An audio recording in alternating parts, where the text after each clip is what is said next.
Hey, I'm Amanda from Trifecta Fitness. We're proud to be Clarksville's new Get Fit headquarters. Trifecta Fitness is a state-of-the-art spin and strength training studio. Our spin studio is truly one of a kind in this area, complete with 20 state-of-the-art live fitness bikes and an incredible sound system. Our strength training is done in small groups of 6 or fewer, and all of our strength and spin classes are scalable for every level of experience. Come see us in the heart of Clarksville, just behind MAPCO at the corner of Old Trenton Road and Wilma Rudolph Boulevard. Call us for more info at 931-542-6265 or download our Trifecta Fitness app for a full list of upcoming classes.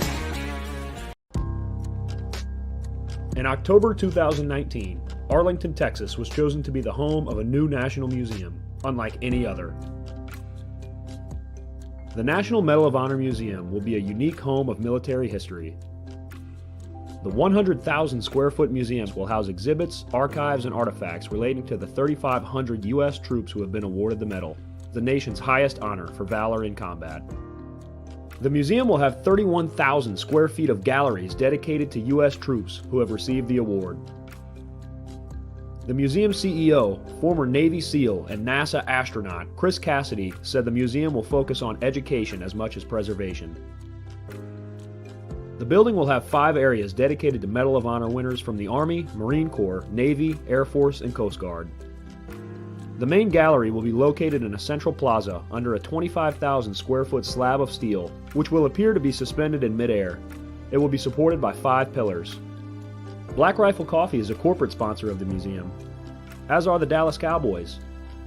The museum's board also includes over a dozen major corporations and 6 Medal of Honor recipients, including David Bellavia, Patrick Brady, and Britt Slabinski.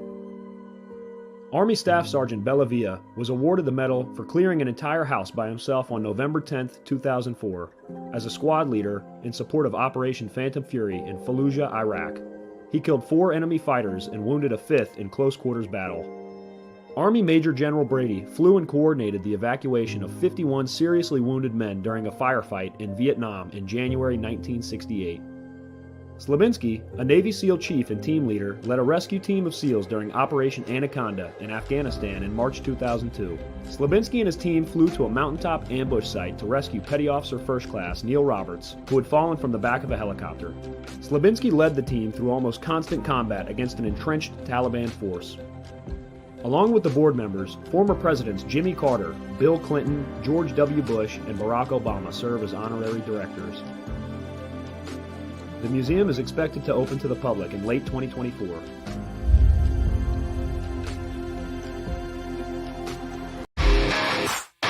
All right. Welcome back.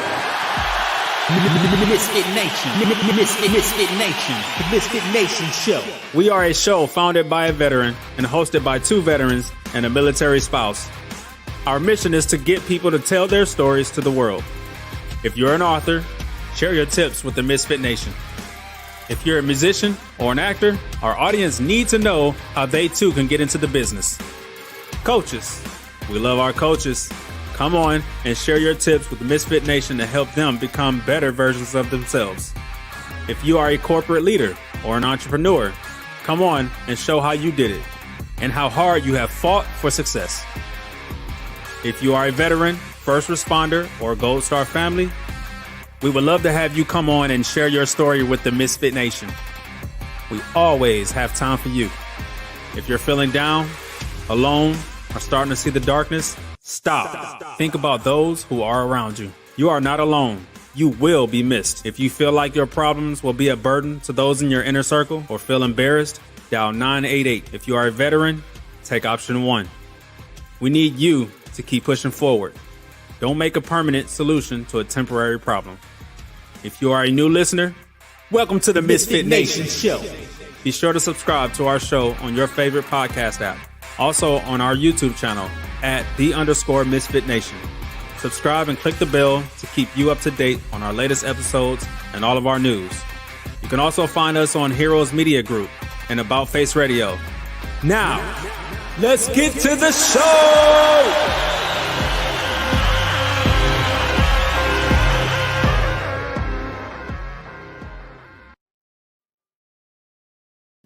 All right. Welcome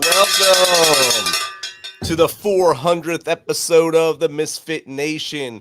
It's not because of me, it's because of you. Everyone out there who jumps on Sundays, on Tuesdays, on Thursdays, on their favorite podcast apps and gives us those likes and subscribes to our show and tells us how we're doing and who to bring on. This has been a great journey these 4 years. I can't wait to see what the next 4 are going to bring us. As you know, this year we started our new show on Tuesday nights, the Tuesday Crew, hosted by my brother Steve and Jake. They're doing great things there. RJ is co-hosted with me. Our early guest, George Herrera, RJ, Chris Wamhoff, Chantel Cummings, doing great things. Just got accepted into her doctorate program. Big kudos to her. I know she's going to do great things down there. Tonight, we keep that momentum alive. Our next guest is a trailblazer. She's defied the odds to achieve extraordinary success. She was born and raised in Alexandria, Virginia, embarked on a journey that led her to become a U.S. Army Medical Service Corps officer, and now she's a veteran. She earned her Bachelor of Science from St. Augustine's College and a Master of Arts from the University of North Carolina, Pembroke. She's a dedicated mother, a proud member of Alpha Kappa Alpha, Pinkies Up sorority, and a recipient of numerous military awards and decorations. With a dynamic career spanning various leadership roles, she is currently a senior federal civil servant and the CEO of Resourcefully, Criss, LLC. She is passionate about empowering others, sharing her insights as a speaker, coach, and author. She elevates women and veterans to their next level of career and life. So without further ado, let's welcome U.S. Army veteran, speaker, coach, and author, Crystal Tramack. Welcome, Crystal. Thank you so much for having me. It's great to have you here, fellow veteran. It's awesome to have a veteran on my 400 show and an Army veteran at that. So thank you. Congratulations on your 400th show. Thank you. Crystal, I just gave you your basically 3-sentence lead in on you. I gave you the little pinkies up for all of my AKA sisters out there and for you, of course. Tell us a little more about you, about that journey through the Army from Alexandria, Virginia, and how we got to where we are today. Well, so one of the things that normally stands out is that I joined the Army out of boredom. So I remember someone asking me to come over to ROTC when I was in college, and I was like, no, thank you. I was on a full track and field scholarship, and that was the furthest thing from my mind. Now I graduated from college, and I make forever and never pay a bill.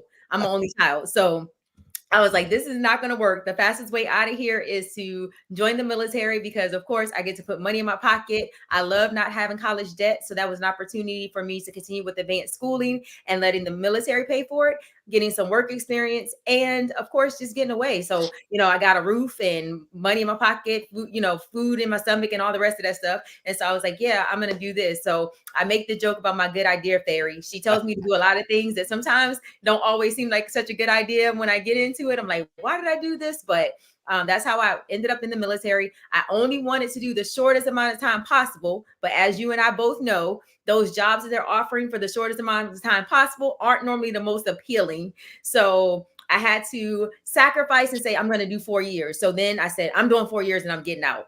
And then I got in and realized, man, I'm really doing a lot of things and I'm doing pretty well with this. And so it's not as hard as it seemed like it would be as far as progressing along. And I was like, why not stay? And then you get hit with that.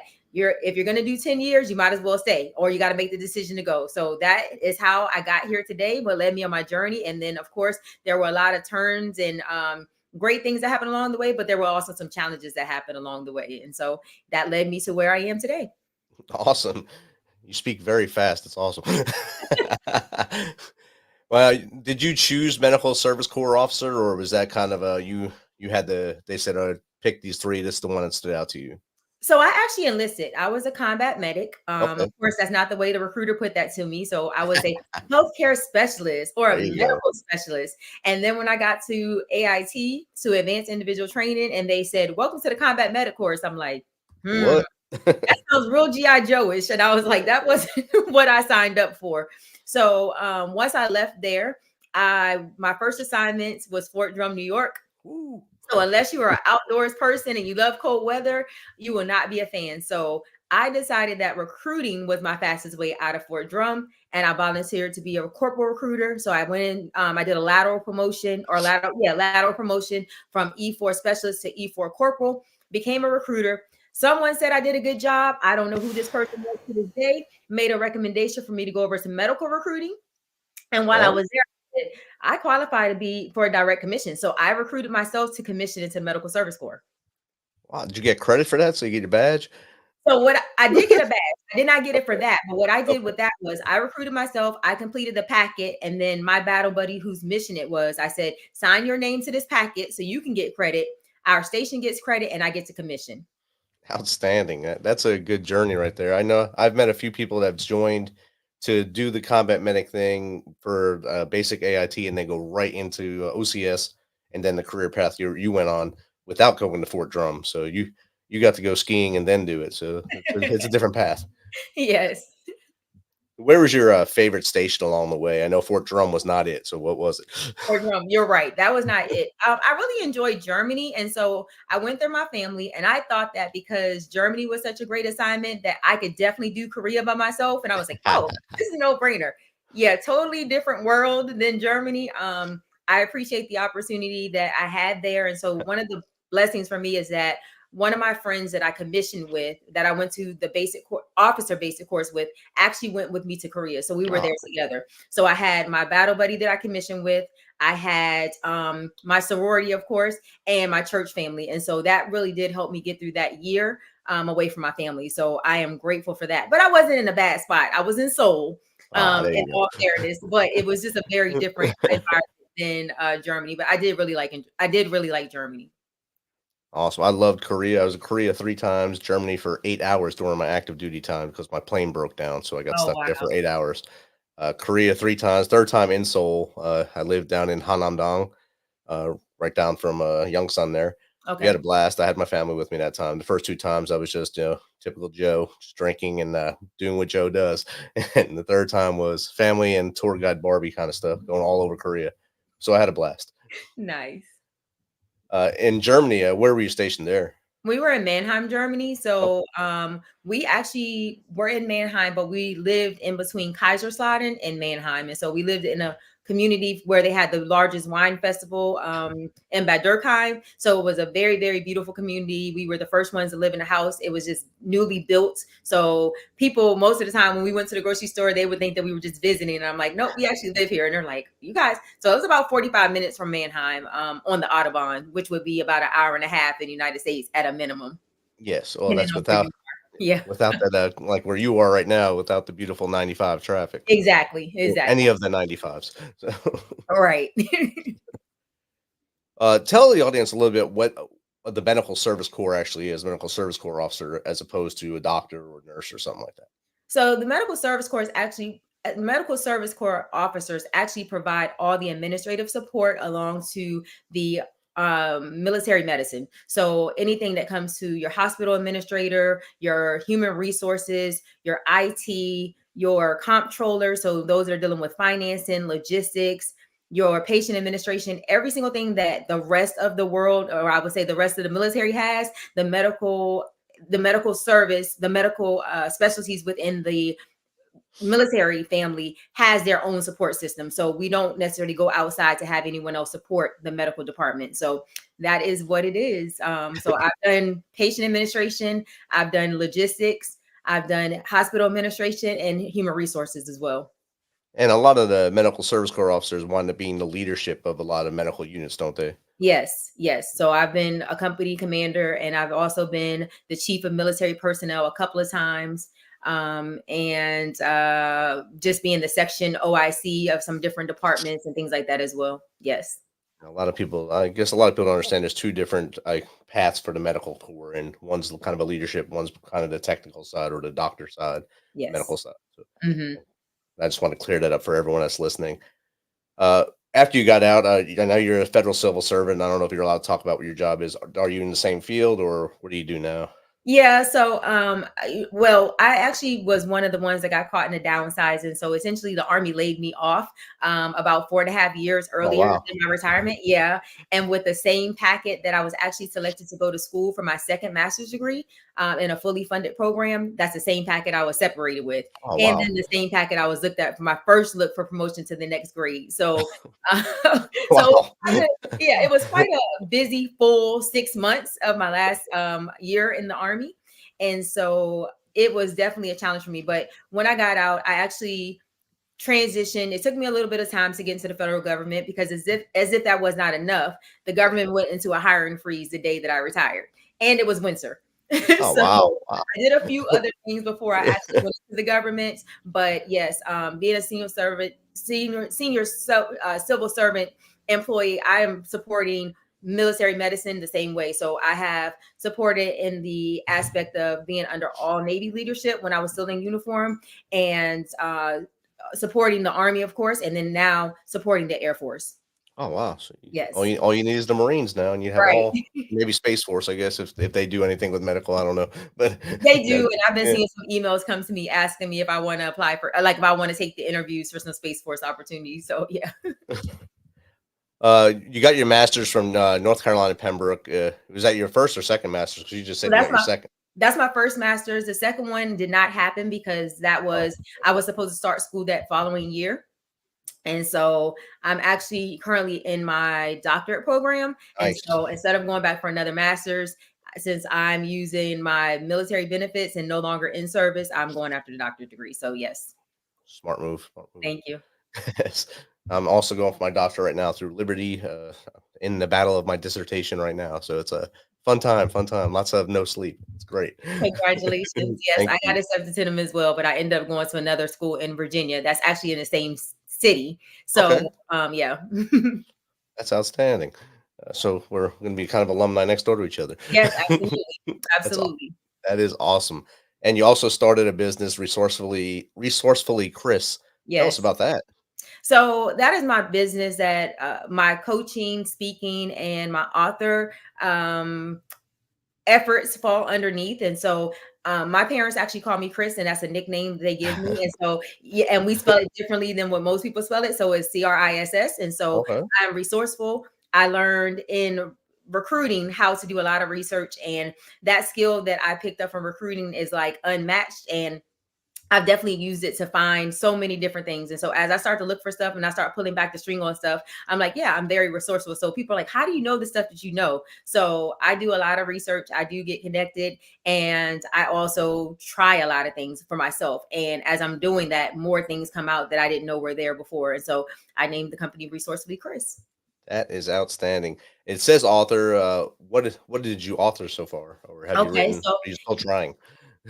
yeah, so I wrote She Needs to Move Something to Live. And so that book shares about my fitness journey. And so believe it or not, fitness is really connected to how I got to where I am today. I actually ran high school track, which led me on Nice. to college, and then from there I joined the military. And so it it is like very connected to how I made my career decisions, and actually going through school and improving my grades and all the rest of those things, and like the leadership skills that I learned out there with that, and the discipline I was able to carry over, and finding just all the different things that come along with that, because there's so many different things with that. So the first book is She Needs to Move Something to Live.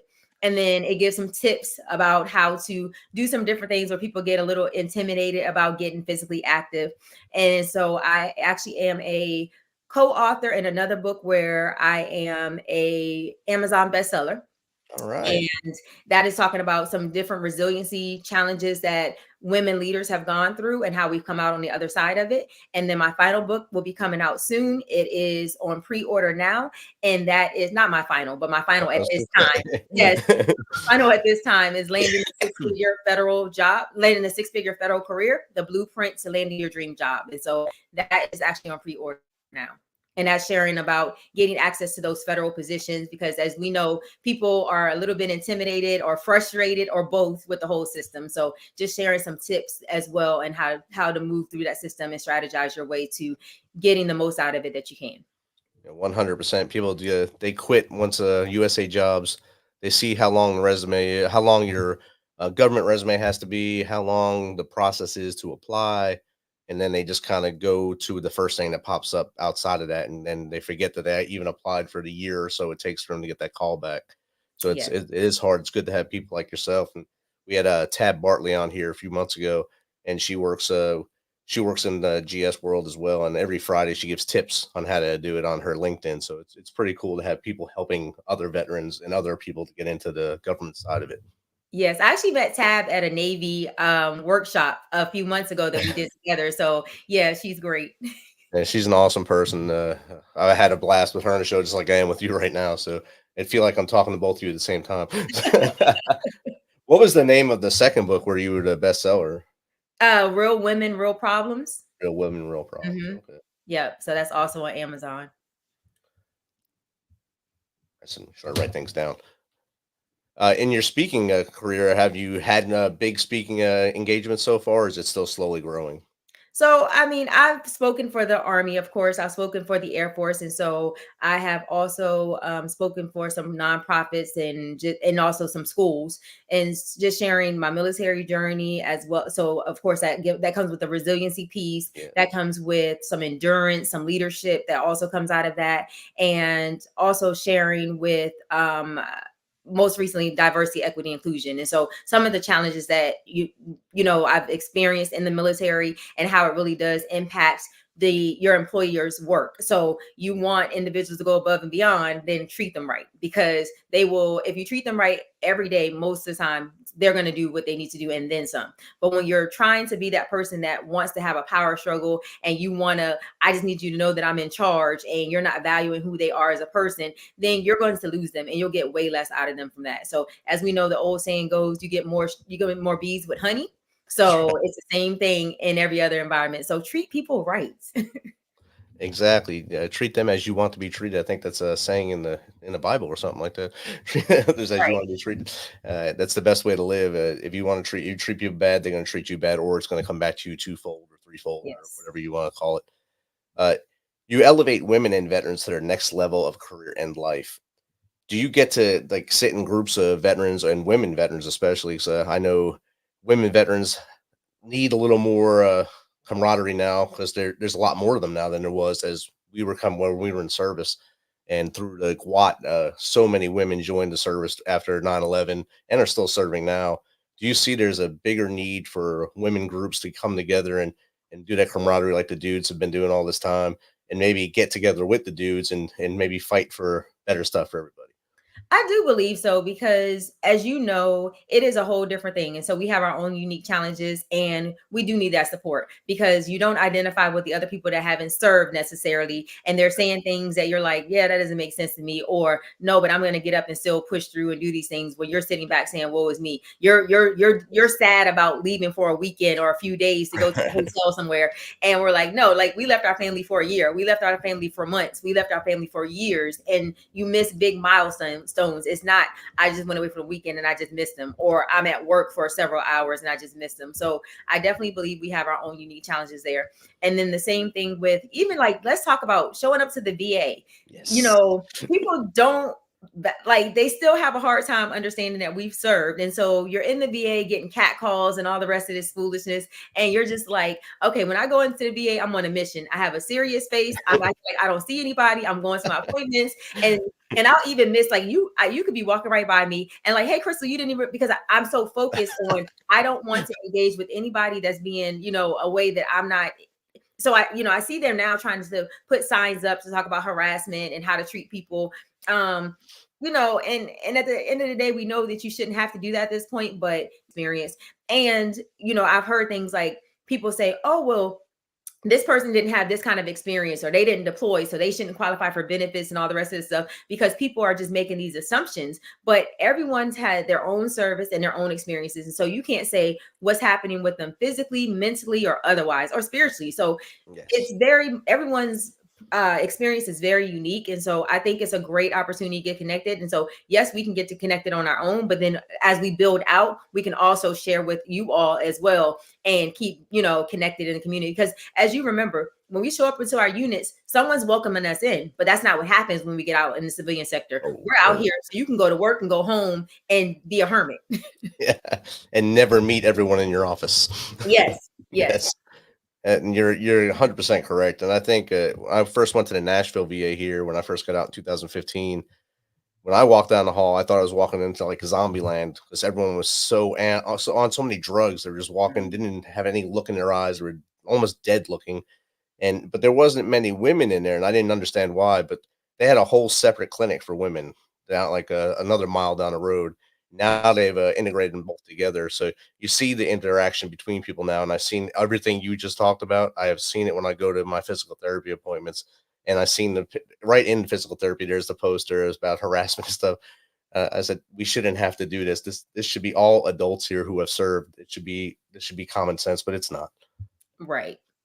And as you said, even with like knowing that, the DCVA has a separate clinic, but it's inside the same building. Okay. And at the same time, it's just a matter of like, we're in that environment, but like you said, people just, it's sad to hear that people are on so many medications that they don't even get to have a personality about who they are. And it's par for the course, unfortunately. However, we are shaking things up and we are speaking up more. So any environment that I can get into, and another challenge that I like, as you said, a lot of times women don't sign up for the VA. Right. And that's what I've noticed. A lot of women didn't even know they could sign up. And when I'm having a conversation with them, I'm like, so are you getting your benefits? Have you? And they're like, oh, I didn't know. Like, hey, have you registered for your medical care? And they're like, oh, I never thought about it. I just never figured I qualified or never went back and checked it out. And so that's a part of it too. So it's definitely important to have that word out there, because people are like, you're sparking the thought in their head they never thought of before. And depending on who's around them, somebody else beside them may say, oh, you don't need that, and I don't want you to take advantage. But that's not taking advantage. You serve, and what's out there for you is for you. Exactly. And I think it goes back to what you said earlier about people that tell people if you didn't do X in the military, you don't deserve to have these benefits, or you didn't do enough to get benefits. And that sticks in some people's heads. And they are either they believe the scuttlebutt and they don't ever get out of their own way and go to the VA. I know guys that got out in the early 80s that have never went to the VA because they didn't think they did enough to go to the VA. Yes. And now they're suffering from the things they were exposed to. As you know, early 80s, 70s, 80s, there was not as much safety and concern about life for everyone back then. And not that it's much better now, but it's a lot better now than it was then. So I think a lot of them and the women that you're just referencing, I think that's the same mindset. They don't believe they deserve it, so they don't go. So they just stay with whatever civilian medical care they have and don't worry about anything else. And that's if they have civilian medical care. So then that's talk about, because if they're not connected to a job where they don't have to pay the extra money and they're taking a job that's low paying, that might be one of the things that is not picked up. They'll just opt not to do it. And so even some of the challenges they face, I'm like, hey, you need to go talk to someone, and it's okay to talk to someone. And there are free resources out there of things like people you can talk to. So it's definitely great. Like, I think it's very necessary to have these groups and be able to talk. Are you involved with any of the VSOs up there in Virginia now? So I'm not involved with any of the VSOs, but like I said, if they have any type of, when we have women's roundtables for veterans and things like that, I show up to those type of events. If if the VA is doing anything, I get connected to those calls and making sure that I'm showing up. And so that way I'm talking to different women. There are some other things out there for women in business. That there's a veterans group for that I get connected to. And so you're interacting with others, and I definitely make referrals and say, hey, check this out. So it's a big deal. It's a lot of things up there. And I know there's a lot of organizations up where you are, because you're right by the heartbeat of everything there. So everyone tries to be right there to get whatever sponsors they can get and donors up there. So it's good to have them there, but it's also good to have people like yourself who are not connected to just one of them, but is willing to be around all of them and talk to all of them and listen to which each one has to bring to the table. Because as veterans, we think that they're all the same, but they're not. I mean, Wounded Warrior Project does X, Team RWB does a lot of health and fitness stuff. The Travis Manion Foundation gets veterans back out there to mentor and help youth, and then do some service projects outside. So everyone does different things. Team Rubicon gets you out there, get you dirty in disasters. There's all kinds of things out there for veterans, and being that outsider to just listen to what they have and tell them your perspective, that helps them more than they know.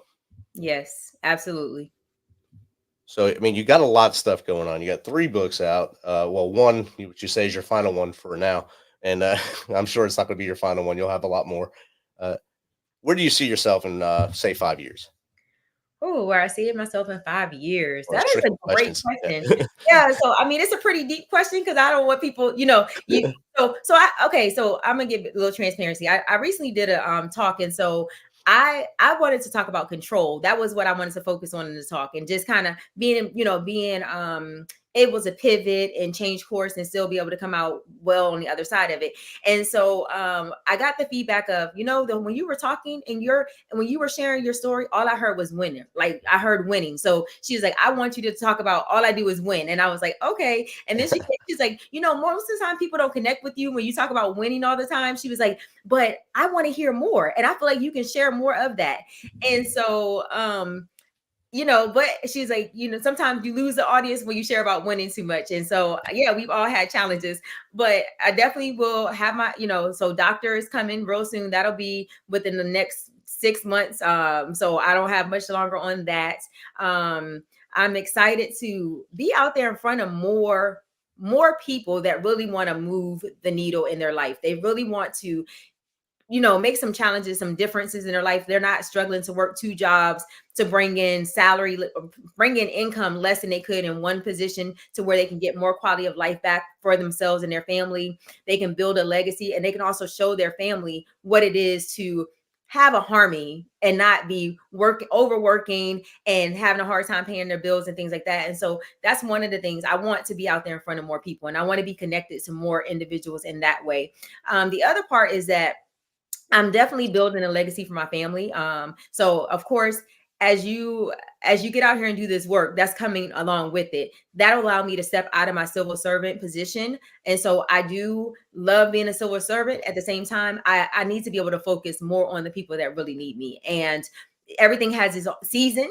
And so I don't see myself in that season and within the next 5 years. So I will definitely have more time to get out there speaking and sharing my story, because I am told that when I share my story, it really does resonate with others, and they do really understand the challenge. Because I mean, the layoff was a big deal. To get to 4.5 years before it's time for you to retire with no UCMJ problem, always being upper almost 300s or above in my physical fitness test, and maxing out everything and fast tracking. To get hit with that, people are like, I don't understand how that happened to you. So, but I didn't get stuck there, and I didn't just stay and say, all right, now I'm not going to do anything else. I took what I was able to gain from the military experience and allowed that to catapult me into more. And so I'm excited to see all of it that's on the other side of it. So my zip code will probably change. That's one of the things that will happen. Not to say it's in a bad zip code now. I'm from Fairfax County, Virginia, being transparent. So if anybody knows about the DC area, I grew up here, so it's nothing new here to me. But things are building, and so many more communities are getting more and more connected. I may move a little bit further. I'm not a big Southern person, but I may move a little bit further to where people aren't naturally walking across on your grass with their dogs and not picking up behind them. So I didn't used to care about the fence, but now I do a little bit more. That comes with age too. Maybe so. So all the things you did not know. So so the zip code change for sure. Like I said, getting out there for more people, more partnerships, and just more opportunities to train and mentor and coach and guide others to better for themselves, because we undervalue ourselves a lot of times. And so people are really selling themselves short, and it pains me to see that, because there's so much more. They're thinking, oh, this person is so, knowing so much or doing so well. And I realized when I commissioned how much I was even doing that and didn't even realize that. And I was like, man, some of these people aren't as smart as I thought they were, or as far out of reach as what I thought they were. And so that really changed my mentality on that. And I've been going with that ever since. And so that's why I had no problem with continuing to climb the ladder and getting up there in the senior grades with the federal employment, because I see what it is. And I'm like, okay, I can do this. Everyone's going to train you anyway to their agency, to their department, their division. You just got to have an idea that you are trainable and that you're familiar with the basics of what they're asking you to do. And so how do we make that connection? And so that's where I see myself. That's outstanding. And I think you just put out the title of your next book, or the summation of your new book, your next book after this next one, as you said, is your last one. When you got hit with that, you're getting out of the Army early.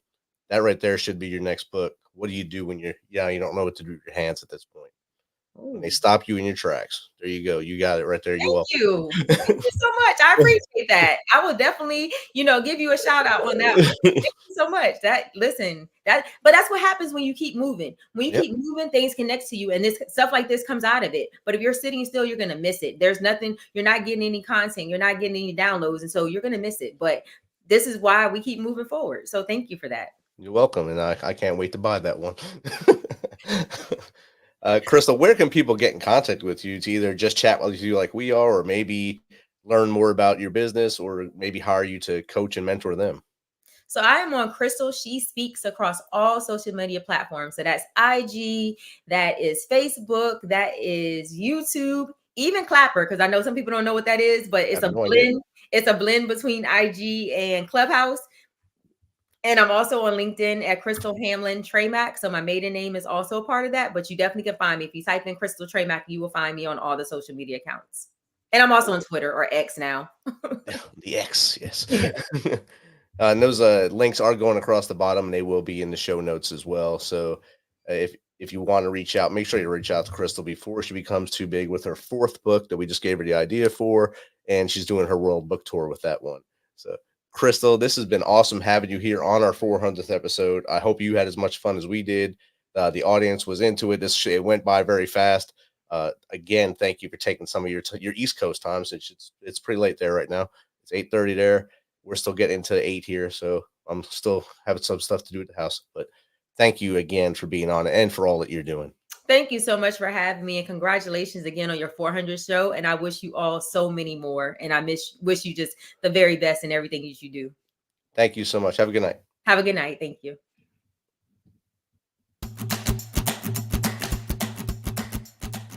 This message is from the U.S. Department of Veterans Affairs. Did you serve in the military? If so, you can obtain a free lifetime pass to more than 2,000 federal recreation sites. These sites are located across more than 400 million acres of public lands, including national parks, wildlife refuges, and forests. The lands host activities to fit any lifestyle: hiking, biking, fishing, camping, and much more. Gold Star families are also eligible for these free lifetime passes. Plus, they cover entrance fees for a driver and all passengers in a car, or up to 3 additional adults at sites that charge per person. Obtaining one is easy. Just go to the National Park Service website, nps.gov, or the National Park Service app.